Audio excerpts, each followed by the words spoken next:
Dito po, malalaman natin kung sobra na kayong stress. Okay? Minsan kasi, kala natin okay lang kasi ang daming stress ngayon sa mundo natin. Pero ito, ginagawa ko pag merong feeling mo parating na ang stress or baka sa isip mo, kala mo okay lang. Pero yung katawan mo, meron ng 11 senyales na stress ka na. Diba? Kakapain natin yung pulso. Kaya pakita natin itong mga warning signs mamaya. Anong gagawin? Number 1, headache. Pag napansin mo, laging masakit ang ulo mo. Ano bang area ng ulo ang tinatamaan ng stress? Diba? Minsan, isip natin, bale wala. Pero pag dito sa may batok, hanggang dito sa shoulder, minsan yung back pain. Hindi natin alam, tumitigas siya mag-isa. Diba? Sasabihin mo, ba't masakit ang ulo ko?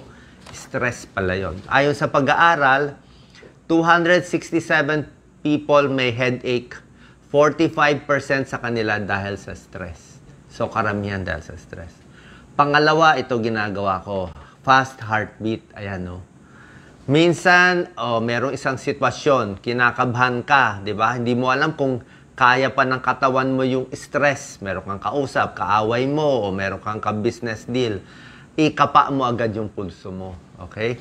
Pwede, ang ginagawa ko, either kapain mo to, di ba, pasimple ka lang, kapain mo sa kamay mo, dito sa may thumb, or kung nahirapan ka, pwede dito sa carotid artery. Kaliwa or kanan, pili lang ng isa. Huwag sabay, delikado kung sabay, isa lang. Tapos, habang relax kayo, maganda, masanay na kayo ano ang normal heartbeat nyo. Ang normal heartbeat, usually mabagal lang yung taas niyan, mabagal yung baba. Tapos, ang pulso mo, bilangin mo per minute. Usually, mga 70 to 80 beats per minute ang normal. Yan ang mga normal, 70 to 80. So, alam mo yung normal mo, 80 beats per minute, pag ganyan yun, yung ganyan. Ganyan na yung pulso niya, no? Pupulso parang psh, psh, ganyan, normal lang. Oras na na-stress ka, kapain mo ulit yung pulso mo dito. Makikita mo, maiiba. Ito yung normal, oh. Yan, oh. Normal na pulso. Ito abnormal, biglang lalakas. Makikita mo, iba-iba yung pulso. Parang galit siya, malakas. Mabilis yung taas. Either naka-high blood ka na niyan o naka-hyper ka na niyan, tumataas yan. Na-stress ka na. At bumibilis. Ayan, mabilis. Ito yung normal. Mabilis yung heartbeat mo at tumatalon pa, oh. Tumatalon. May time parang doble, dalawa, o may time parang nawawala yung pulso. So, hindi na siya regular, very unsteady na siya. Ibig sabihin, stress ka na. Okay? Ito ang normal heart rate base sa edad. Mas tumatanda, mas mahina ang puso, mas bumibilis yung heart rate. Pero tulad na sinabi ko, ang normal is 60 beats per minute, 60 na tibok sa isang minuto. Check nyo sa watch ninyo. Pag between 70 to 80, medyo normal pa yon, average yun. Okay? Pag lumampas ng 80 beats per minute ka, 80 to 90, poor na yun. Ibig sabihin, di ka kondisyon, baka overweight, kulang sa exercise, mas hirap yung katawan. Lampas 90, mabilis na yung heartbeat mo. Lampas 100, hindi na po maganda yan. Masama na po to. Okay? So, tingnan mo yung normal heart rate mo at yung abnormal pag nai-stress ka. Malalaman mo yan. Isa pa, pag nakita mo mabilis at nagloloko na yan, either magkakasakit ka, pwedeng may trangkaso, may lagnat, o talagang may nervyos ka na hindi mo matanggap. Talagang makikita mo, iba na to. O magpapanik attack ka na. Okay? So, tachycardia, parang pinapawisan ka pa, may ibang sintomas pa yan, hinihingal, parang hihimatayin, nahihilo. Kasama yan sa palpitation, sign na sobra ka ng stress. Okay? Pero titingnan din, baka mamaya may thyroid problem ka, baka anemic ka, o high blood ka, pwede rin mag-cause ng fast heartbeat. Pero kung wala ka noon, stress ang cause. Number 3, yan, headache, fast heartbeat. Number 3, papawisan ka na lang bigla, 'di ba? Minsan magugulat ka, sasabihin mo, hindi ako stress sa meeting, kaya ko harapin yung kausap ko, pero makikita mo yung kamay mo, talagang biglang nagpapawis. Pati yung paa mo nagpapawis, pati dito sa ilong mo, dito mapapawisan ka, sweating. So, bakit nagsusweat? Stress ka kasi. Yan. And may pag-aaral yan. Number 4, sa mga kabataan, ito, nakita nila to sa mga teenagers, pag nai-stress, naglalabasan ng mga pimples. Lalaki o babae, estudyante, naglalabasan. Siguro, hindi nila napapansin, hawak ng hawak sa mukha din, kalikot ng kalikot, nagkaka-pimples din. Pag sa matanda naman nai-stress, nagkakaroon ng rashes. Ito. Ayan, no? Mapapansin nyo yan. Ang isang taong body language yan ng stress, magkakamot yan bigla. Ayan, no? Puro sugat na. Oh. Actually, merong mga condition talagang nagiging habit na sa sobra nilang stress, kamot sila ng kamot, nagsusugat na yan. Diba? Kailangan dumugo bago nila titigilan. At ang problema dito, kahit tulog.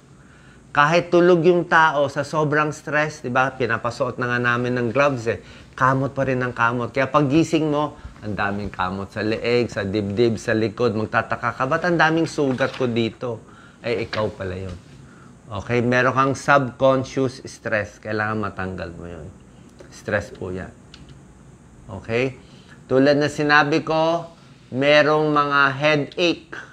Okay? May mga chronic pain na nagkokos din dahil sa stress. Ayan po mga lugar. Oh. Pwedeng back pain, pero kadalasan pag na-stress ka, ulo eh. Ayan, oh. Dumidiretso ang cervical spine. Ayan, oh. Neck pain. Ayan. Kaya kokontrahin natin, di ba? Pag mabilis ang heartbeat, tuturo ko mamaya sa inyo, deep breathing para ipabagal yung heartbeat, para bumalik sa normal. Pag sumasakit naman ang ulo mo dyan sa stress, kailangan minamasahe ito.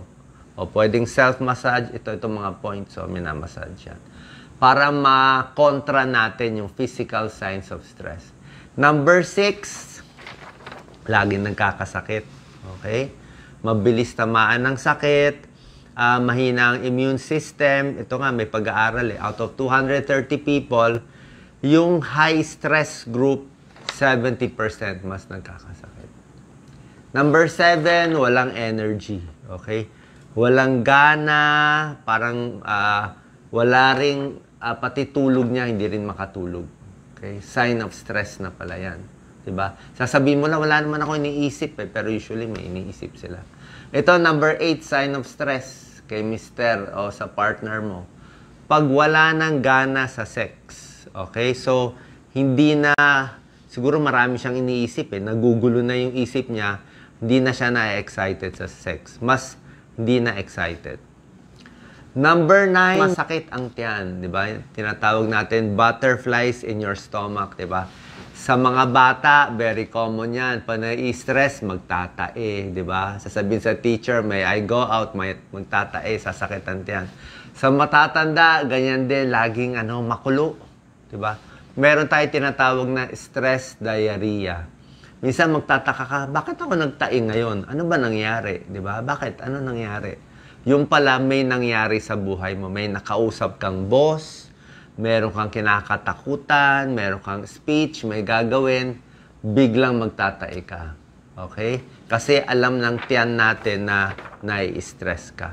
Yung mga may irritable bowel syndrome, yan din nangyayari. Number 10, nagbabago yung pagkain. Either sumusobra ang kain o walang gana kumain. So yan, pinakita natin na 1 to 10 physical signs of stress yan. O, pakita mo, Doc Lisa. Headache, shoulder pain, kadalasan yan ng mga natatamaan ng stress. Lump in the throat, parang laging kabado. Natutuyo yung laway. Meron pa pala isang symptom. Diba? Nada-dry mouth ka. Bakit ka nada-dry mouth? Iba na yung salita mo. Stress na siya. Diba? Makikita mo, parang mas mataas din yung boses. High pitch, stress din yon. Back pain, stress din yon. Masakit ang tiyan. Hindi nagugutom. Minsan iba, mabilis ang hinga. Parang ganyan, no? Kasali din yan, physical symptom. Tumitigas ang mga muscles, hindi lang sa leeg, sa likod, pati sa paa. Okay, baka mag-cramps ka pa niyan. Yan ang physical signs of stress. And number 11, meron din pong psychological signs. Okay? Bukod sa physical signs, ito yung tinuro natin kanina, di ba? Physical signs ng stress, headache, palpitation. Pero, meron ding psychological signs na papunta na sa depression. Tingnan natin. Pag psychologically na-stress ka na, yan o, forgetting things, makakalimutin.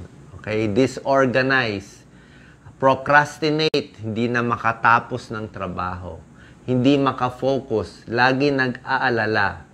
Ay na kumausap sa tao. Mabilis magalit, okay? Walang self-esteem. Walang tiwala sa sarili, walang self-confidence, feeling mo para kang walang kwenta. Okay? So, yan ang psychological signs. So, tingnan nyo po, ilan ba dito sa 11 warning signs na sobra ka na sa stress, baka kala mo okay ka lang, pero pag lumabas itong marami dito sa 11 signs, ibig sabihin, sobra ka ng stress. Okay? Pag stress, may stressor. Pag anxiety, yung tuloy-tuloy na. Lagi ka na nagpapanik. So, anong gagawin natin? Siyempre, relax mo sarili mo. Try mo bawasan yung trabaho. Yun naman talaga. Hanapin mo bakit ka na-stress. Kausapin mo yung nanay mo o yung close mo para mailabas mo yung stress mo. Pwede na magbasa ng libro. Okay? Ibaling mo, magbabasa, mas marirelax ka. Doc Lisa, focus natin. Read a book. Makinig sa music, nakaka-relax.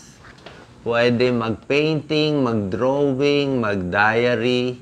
Kumain ng mga healthy foods. Pwede rin dark chocolate, pero pa konti-konti lang. I-try pa rin mag-exercise para mapagod at makatulog. Yan, no? At meditation. Yan, no? Relax. Positive lang. Ipilit, lagyan ng positive thoughts. Yan, no? Para luminaw ang isip, kumalma yung isip, magandang lugar. Punta ka doon sa mga mahangin, mabundok, maraming puno, deep breathing, ipabagal yung heart rate. Yan.